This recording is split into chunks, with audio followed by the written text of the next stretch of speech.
Welcome. For those of you who have journeyed with us on the main podcast, you know we speak of the chronicles and the tapestry of this universe. Today, we are inviting you to experience that tapestry in its purest form. As a special preview for our free subscribers, we are presenting the first half of the newly revised second chapter of 1. This is the primary source document, the memory itself. Settle in and listen to the beginning of how the rhythm was broken.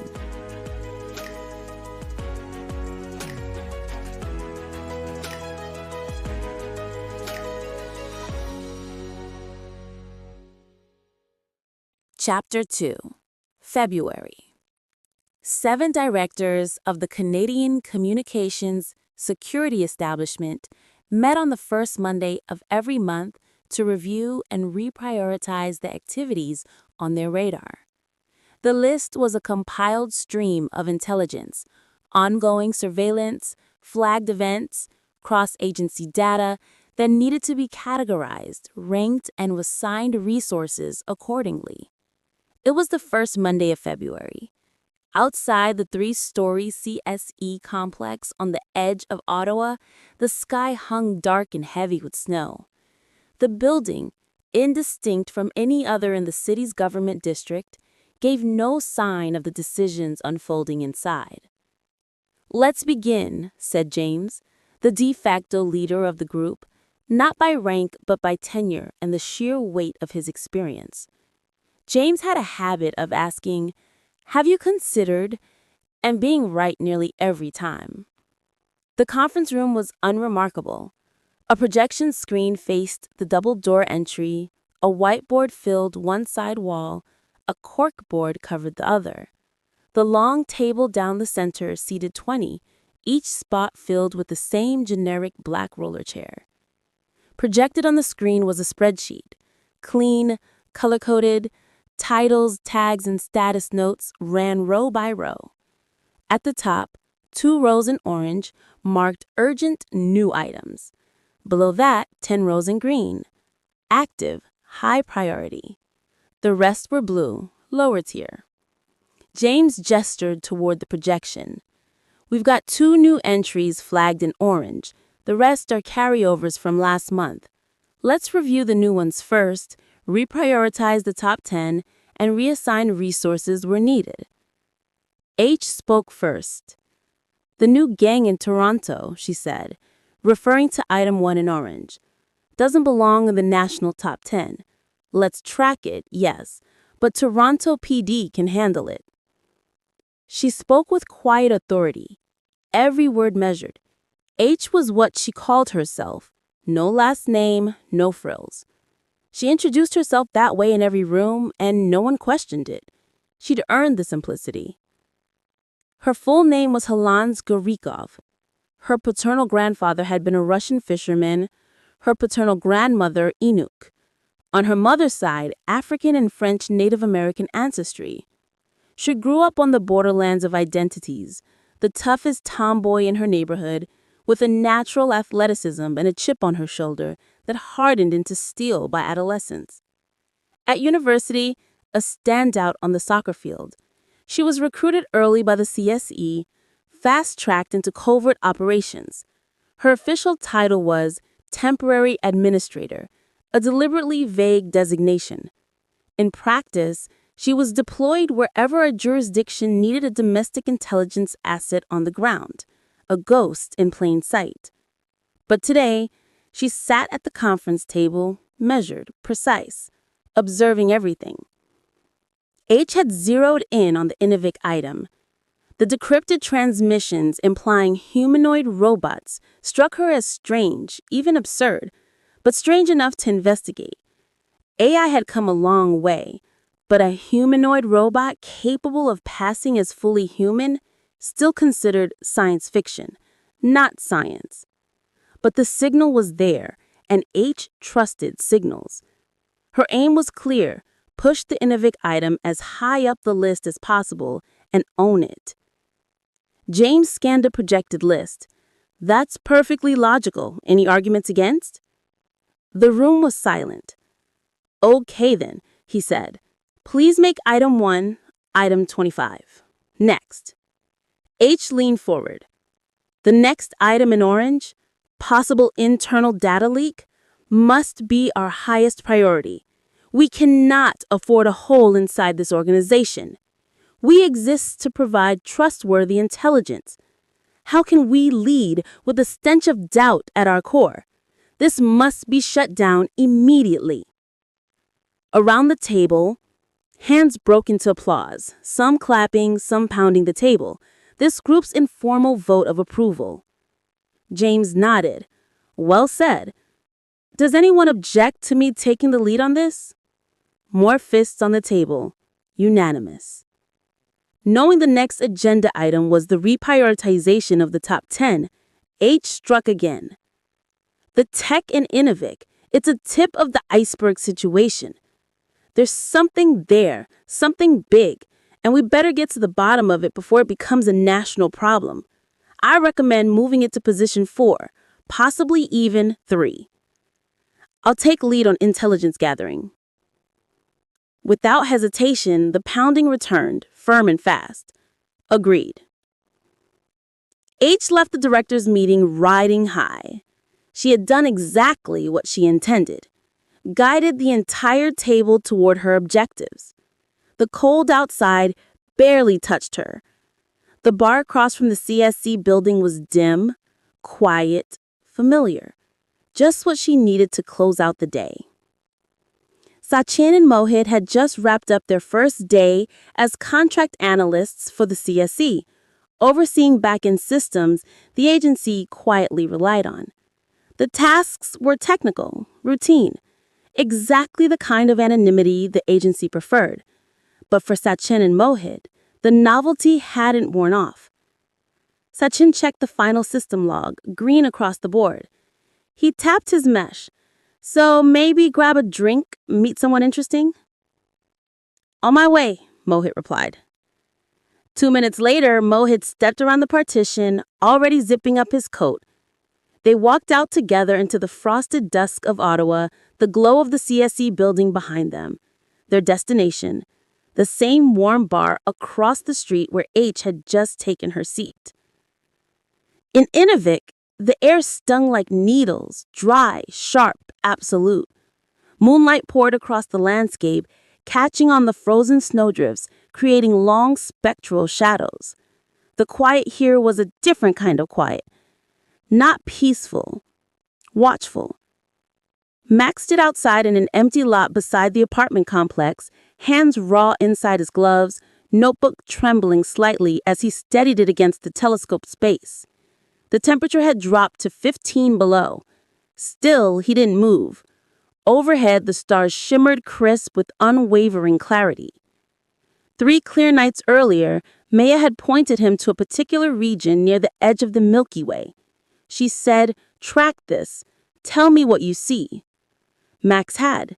And now, on this 4th night, what he saw left him breathless.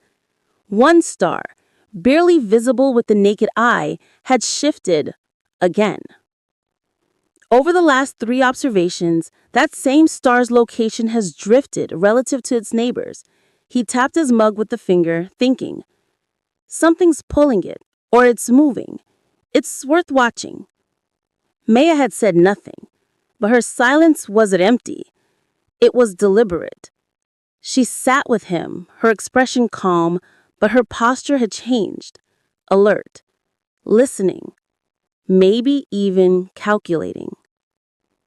The next night, the sky was crystal clear again.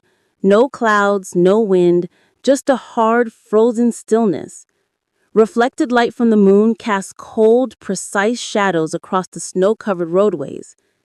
It was the kind of night where nothing stirred unless it had to. Max dragged his telescoping gear out again, setting up in the same spot as before. It was nearing midnight. Inside the apartment, Maya, Beth, and Spencer had been watching the clock. 10 minutes passed, then 15. Beth peered through the frosted window.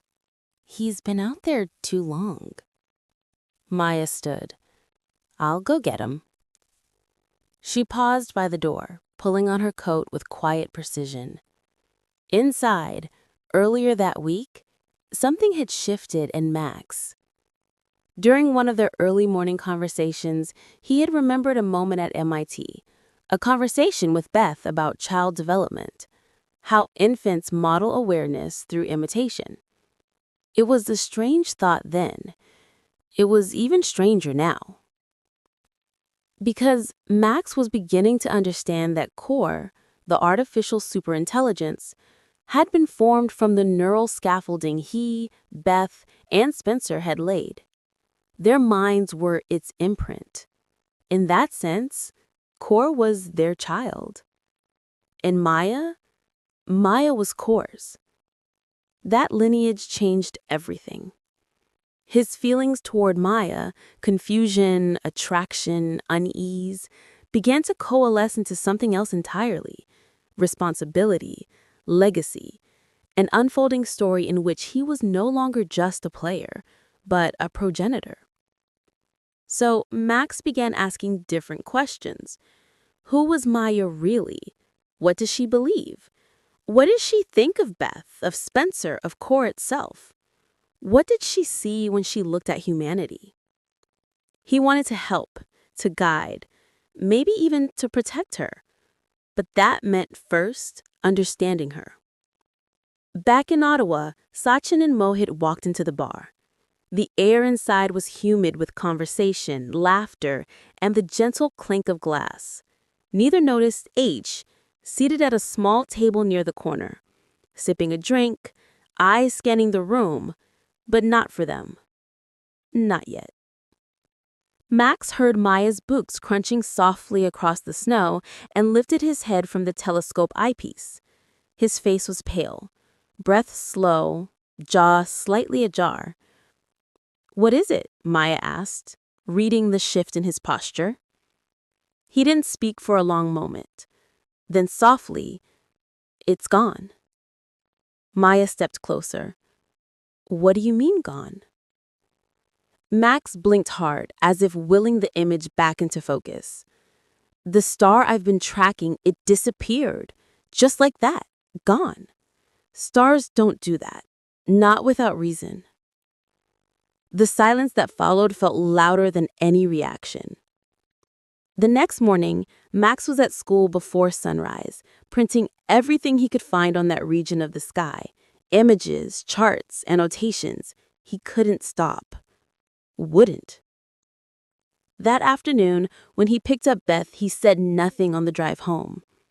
As soon as they stepped through the door, Max walked straight into the bedroom, papers in hand. Sachin raised an eyebrow. Is he still on that star?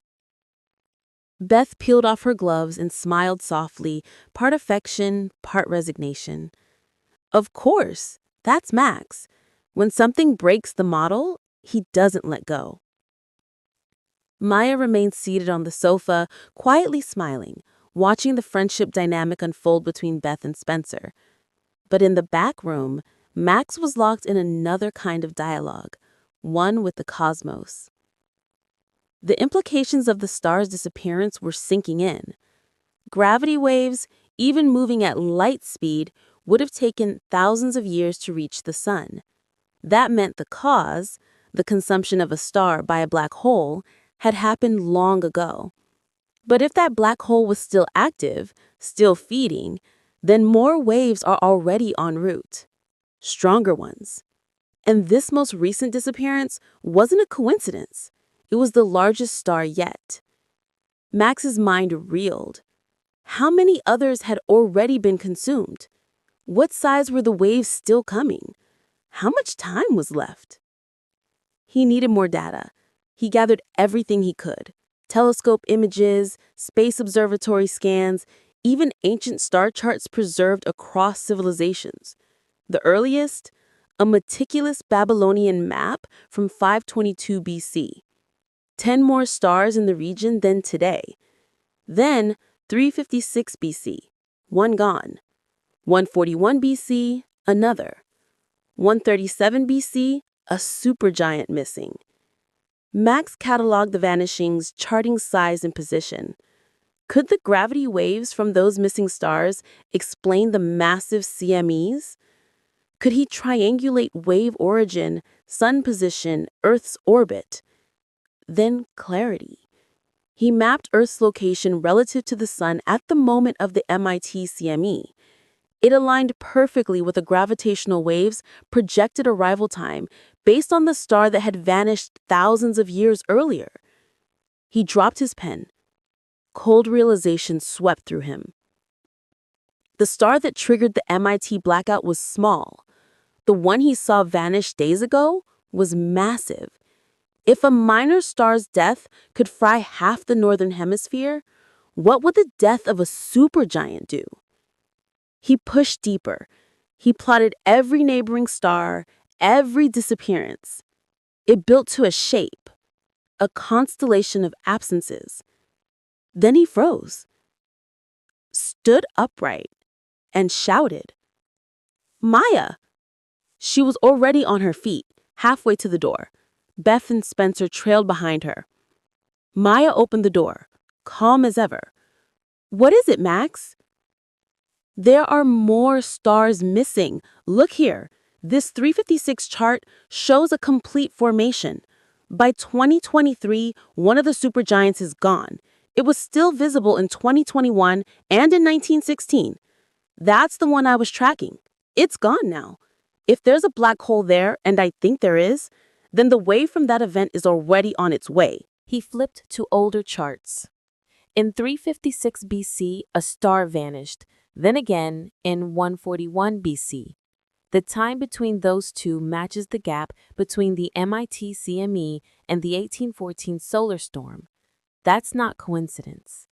And here, just 4 years later, between 141 and 137 BC, another supergiant disappears. Beth leaned in, brow furrowed, remembering the darkness that blanketed MIT. Spencer went quiet, watching Maya. She remained still, her expression unreadable. Then, softly, almost to herself, she said, "Time for math." She stepped backward, gently bumping Beth and Spencer. They parted instinctively as Maya closed the door behind her. Inside, Max was already scribbling in his notebook. His breath came fast. The equations were forming. The picture was emerging. Maya stood on the other side of the door, eyes distant. She remembered arriving on Earth a little over 6,000 years ago, and she had seen this moment coming. 6,000 years earlier, the ship fell from the sky. Crash protocols failed. Thruster diagnostics scrolled rapidly. Thruster 7, 60% decline. Source at 2% sec. Terrain misread. Altitude correction error. Emergency procedures initiated. 10 minutes later, Maya knelt beside the only other surviving humanoid, a companion with whom she had once shared a single integrated mind. No words passed between them. There was no need. They were still, in some way, one. When his power faded, she felt the rupture like an internal silence. She buried him beneath the frozen soil. Then she stood and watched the wreckage, the final piece of her former self, sink into the earth. She took a slow step back, scanned the stars, and began to walk north. She would learn to survive. But she would do more than survive. By 562 BC, Maya had embedded herself in the royal court of Astyages, last king of the Median Empire. She was his quiet advisor, mysterious and ageless. She commissioned the royal scribes to chart the stars, focusing especially on the quadrant near the merging black holes, stars that her ship had once observed on the far side of the event horizon. She knew earthbound astronomers would never see them, but someone might need that data one day. The record would endure. And it did. 6,000 years later in Inuvik, Max stared at a page full of equations and star charts. The pattern had become clear. A supergiant star that vanished from ancient records was now linked to a coronal mass ejection. The gravity wave, traveling for millennia, was projected to strike the Sun and Earth in 11 months. Max's pulse quickened. Max looked at the chart one more time. Then he shouted, "Maya!" In less than 2 minutes, Maya opened the bedroom door. Beth and Spencer practically pressed against her shoulders, leaning in to see Max. Maya asked calmly, "What is it, Max?" Max paused, his jaw slack, eyes wide with the weight of what he had just calculated. For a moment, he struggled with where to begin. Then, let's say, just for argument's sake, there's a black hole out there, slowly consuming stars. The star that vanished in 141 BC was massive, but the supergiant missing from the 137 BC record was even bigger. By my estimates, it takes 2,167 years for a gravity wave from that region to reach the Sun, and this is the part that matters. The Earth will be in the exact same orbital position this December as it was when the 2023 CME hit. If the last CME knocked out power across the Northern Hemisphere for a week, this one, triggered by the collapse of a much more massive star, could be devastating. Surface power could be wiped out for years. The hallway fell silent. Beth, Spencer, and Maya stood frozen in the doorway, each quietly processing the scale of what Max had just described. A cosmic clock was ticking, toward a storm they might not survive. That evening, no one slept. Each of them lay awake, staring into the dark, calculating in their own way what a years-long blackout would mean for the world. The next morning, Max shuffled into the kitchen, bleary-eyed, and started a pot of coffee. It was Sunday. No school, no lectures, just the silence of snow pressing down on Inuvik. He sat at the kitchen table listening to the rhythmic drip of the coffee pot. Maya appeared as she always did and sat opposite him. "You know what comes next," she said softly. Max stood, poured a cup, took a long sip, and nodded. "Math," he said. "I'll need to estimate how big this next CME will be, exactly, so we can plan." Maya smiled slightly. Max was back in his element. He continued, his tone low and focused. "We can't tell anyone, not yet, until we understand what we're dealing with. Core 2 still sees us as a threat. If it finds out we're alive, here, it'll act. We have to stay quiet at least until we know just how bad this is going to be. And we need a survival plan." Max glanced over his notes and kept talking, mostly to himself now, but loud enough for Maya to follow. "My approach? I'll use the brightness and position of the first missing star to establish a baseline intensity for the gravity wave that triggered the 2023 CME. Then I'll estimate the size of the 137 supergiant, compare the two, and apply that ratio to predict the magnitude of the next gravity wave and the resulting CME. That'll give us a rough estimate for the power grid impact and how long the blackout might last." Just then, Beth shuffled into the kitchen, hair tousled, wrapped in a heavy robe. She grabbed a mug, poured her coffee, and sat beside Max. She looked at both of them through barely open eyes and muttered, "Did either of you sleep last night?" Max smiled gently at Beth and said, "No, not really. I'll need to run the numbers first, figure out just how bad this next CME could be. After that, we'll need a real plan." Moments later, Spencer shuffled into the room, eyes barely open. He poured himself a coffee, rubbed his face, and dragged his feet to the table. He dropped into the seat across from Max. "What's the plan?" he mumbled. Beth, Max, and Maya all smiled faintly, tired, hollow smiles, the kind people wear when reality is too big to fit into words just yet. Maya answered for them. "We're going to figure that out today." Max, already lost in the numbers forming in his head, stood and stretched. Time to work. I'll try to estimate just how big of a problem we're actually facing. Once we understand the scale, we can plan accordingly. He grabbed a refill of coffee and disappeared into the bedroom, the door clicking softly behind him. The others sat with their mugs, trading quiet glances with Maya, who kept her usual calm. After a while, they drifted off to shower, read, or let the weight of the morning settle somewhere quieter in their minds. 2 hours passed.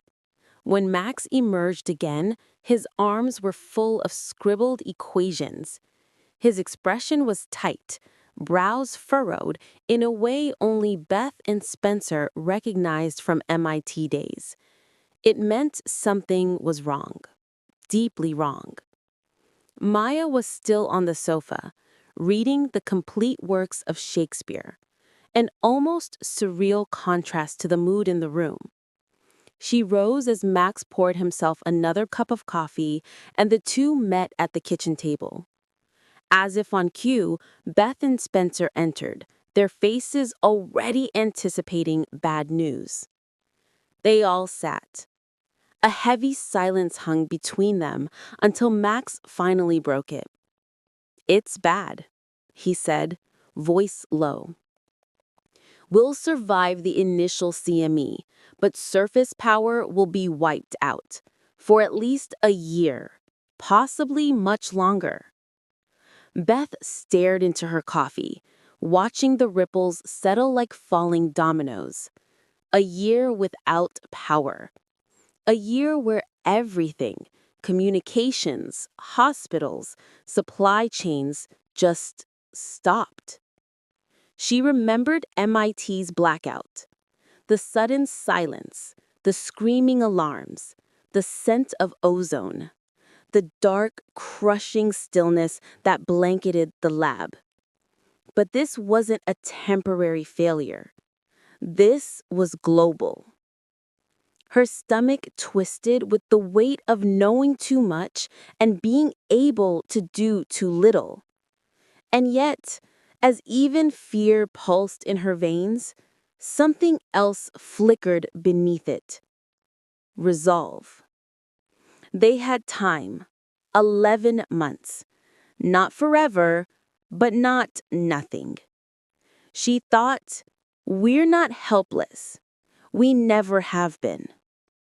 Spencer ran a hand through his hair and leaned back in his chair. He wasn't a physicist, not a cosmic theorist, but he understood systems, how fragile they really were.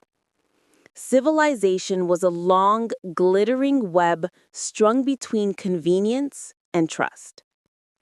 He pictured the economy grinding to a halt. Cold rooms without heat, angry mobs in silent cities. And what about the ones in charge? Would they come for them again, like they did in 2023? He exhaled through his nose and looked at Max. He thought, we need to be invisible again. And this time, we need to be ready. Spencer asked what they were all thinking. What happens to Maya and Core? But what he really meant was, how do we save them? Mass. We need shielding. Enough material between core and the upper atmosphere to dampen the radiation and geomagnetic spike. Maya leaned forward. Inuvik is a mining town. It's perfectly normal for a new mining operation to set up shop, especially one backed by private money. No one would blink. Max's eyes narrowed in thought, a slow grin forming. He saw where she was going. Go on, he said. We create a shell corporation. Spencer can be the local rep.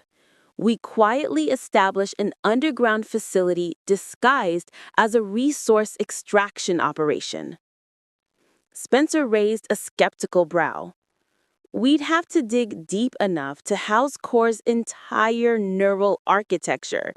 That's a lot of hardware. This would be a massive project. Yes, Maya nodded. But we could finish just before the CME hits if we start now. Spencer rubbed his eyes. All right, let's scope it. We'll need enough space to host the equivalent of 100 billion DNA-modeled neurons. Beth chimed in. What if we segment the load? Divide the architecture into 4 parallel systems. That reduces the load per floor to 25 billion neurons. More modular, easier to cool and protect. Good idea, Max said. Each of those neurons could be modeled with a 128-qubit core chip. Spencer was already thinking ahead. I remember from Core 2, the latest boards handled 24-qubit chips apiece. Maya, could we design custom boards to that spec? Maya nodded. Easily. Spencer did the math out loud. Okay, 25 billion chips per floor, divided by 24 per board, that's about 1 billion boards per floor. He paused, calculating. A standard rack is 10 feet tall. Each board takes up 4 inches vertically. We can fit 30 boards per rack. That's roughly 33.3 million racks per floor. Beth gave a low whistle. Spencer kept going. Racks are 2 feet wide and 3 feet deep. With a 4-foot corridor between rows, each rack takes up a 2 by 5 foot footprint, 10 square feet. He tapped the table. So, 33.3 million racks at 10 square feet each, that's 333 million square feet per floor. Wow. Max leaned in. What's that in linear terms? Spencer looked up. A square floor with that area would be about 5,773 feet on each side, just over a mile. 16 football fields end to end. Silence. They all sat with the sheer scale of what they were proposing. Then Maya said quietly, "It's not impossible. We just need to stay ahead of the calendar." Let's move on to construction, Spencer said, rubbing his temples. The foundation needs to go 10 feet deep. For each floor, we'll assume a foot of subflooring, 12 feet floor to ceiling, and maybe 3 feet for HVAC and systems. Add a concrete slab per level, so let's round each floor to 18 feet total, floor to floor. Max said 72 feet. Anticipating where this was going. Add another 10 feet above the ceiling for buffer and shielding. Spencer nodded, then smirked. And let me guess, add another 10 feet of dirt on top for radiation shielding. Max grinned. Exactly. So Spencer paused, glancing around the table. We're digging a hole 102 feet deep and roughly a mile by a mile. He leaned back, deadpan. Piece of cake. The sarcasm caught them all off guard. Spencer rarely joked, but it made the scale of what they were planning feel even more real. Maya stayed calm. What's the shortest amount of time a single floor could be built? Max leaned forward, thinking aloud. If we go with concrete for mass, post and beam, we'd need to pour an enormous number of supports. Say, 1 post every 100 feet across a square mile. That's 5,800 feet per side. That's 58 posts per edge. So about 3,364 posts per floor. Beth blinked. Wait, that's less than I expected. Max smiled. Not too bad until you realize that's per floor. And that's just structure. Multiply by 4, factor in prep time, formwork, drying cycles. Spencer cut in. we'd need a concrete crew that never sleeps, and a material supply chain that never breaks. Everyone fell quiet, again overwhelmed by the sheer scale. Beth broke the silence. Are there any alternatives? Max shook his head. If we want to protect Core and Maya and survive this ourselves, no. Beth looked at each of them, one by one. Then we stop asking if it's possible and start figuring out how to do it. She stood. Her voice was firm, unwavering. We have time, money, and brains. Let's start acting like it. Spencer started sketching numbers on the edge of a topo map. If we can figure out how to pour that many posts in a week and complete a floor every month, we'll still need the hole dug and site prepped within 3 months.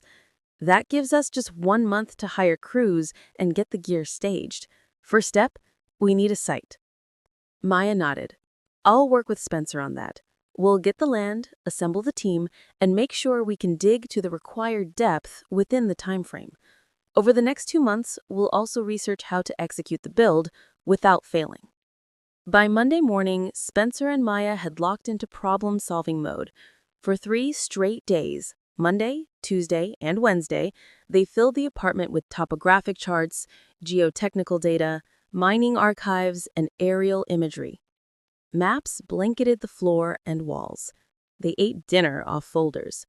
One abandoned mining site kept resurfacing in their evaluations, an unfinished project just outside of Inuvik, with an old access road and a small operations building still intact.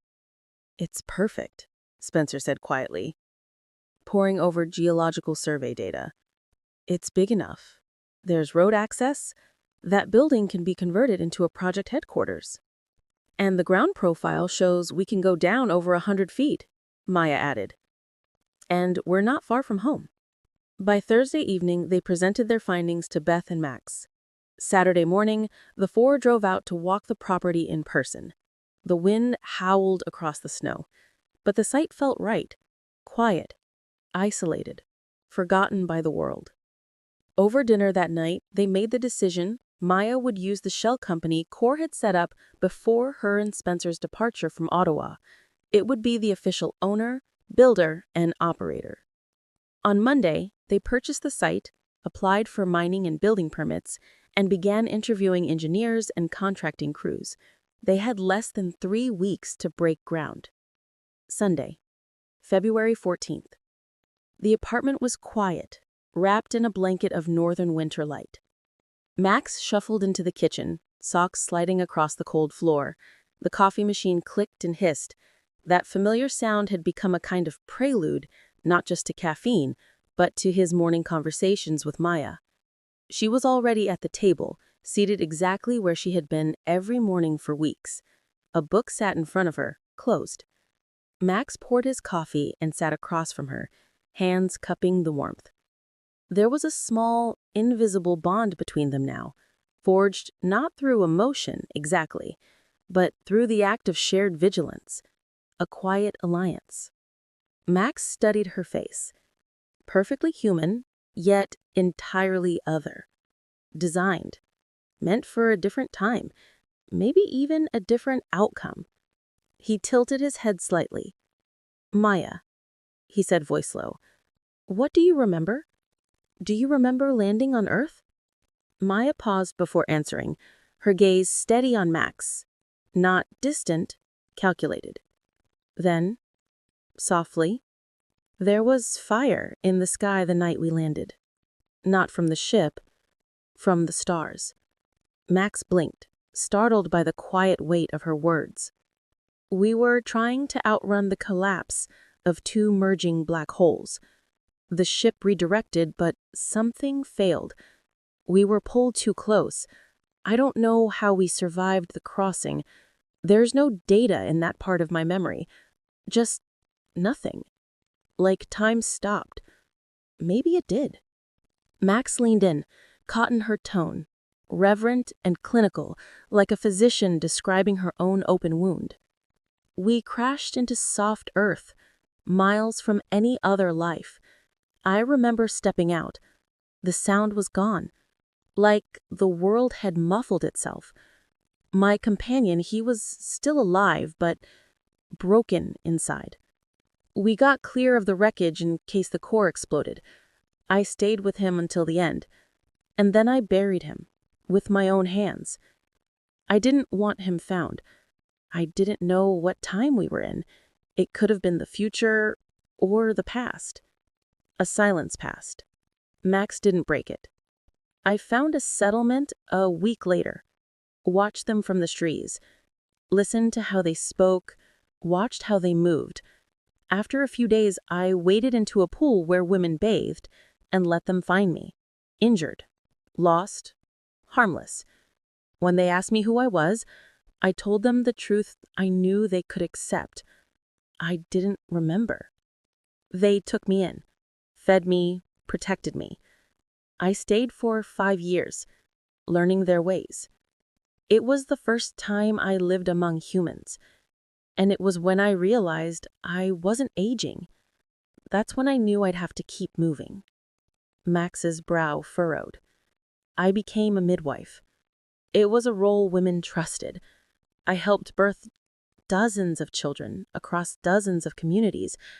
I watched the same pattern unfold again and again. Violence, raids, vengeance. I defended people when I had to. I've killed, Max. I don't know how many. He didn't flinch. I started seeking out leaders, indirectly. I would earn trust, embed with mothers of future leaders, teach them about birth and pain and wisdom, teach them that knowledge was power, that enemies are often just unlearned neighbors. That became my purpose, not to survive, but to guide, quietly, without being remembered. Max exhaled, stunned. Why didn't you ever tell Core?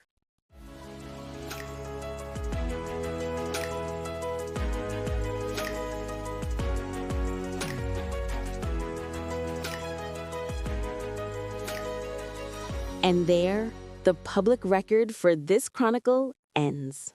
Max has made his terrifying discovery, but the full story of what it means and the quiet, profound conversation with Maya that follows is a memory reserved for the inner circle. To hear the rest of this chapter and to receive exclusive first-look access to the newly edited chronicles and my private interviews with the author, I invite you to become a paid subscriber on Substack. It is where the deeper investigation continues. And for those who wish to own the original source documents, you can find the first-generation versions of the Time Trilogy and 2028 on the author's Amazon page. These editions will soon be replaced by the revised chronicles we are exploring here, and will surely become collector's items. The choice, as always, is yours. The links to both are in the description of this post. Thank you for listening.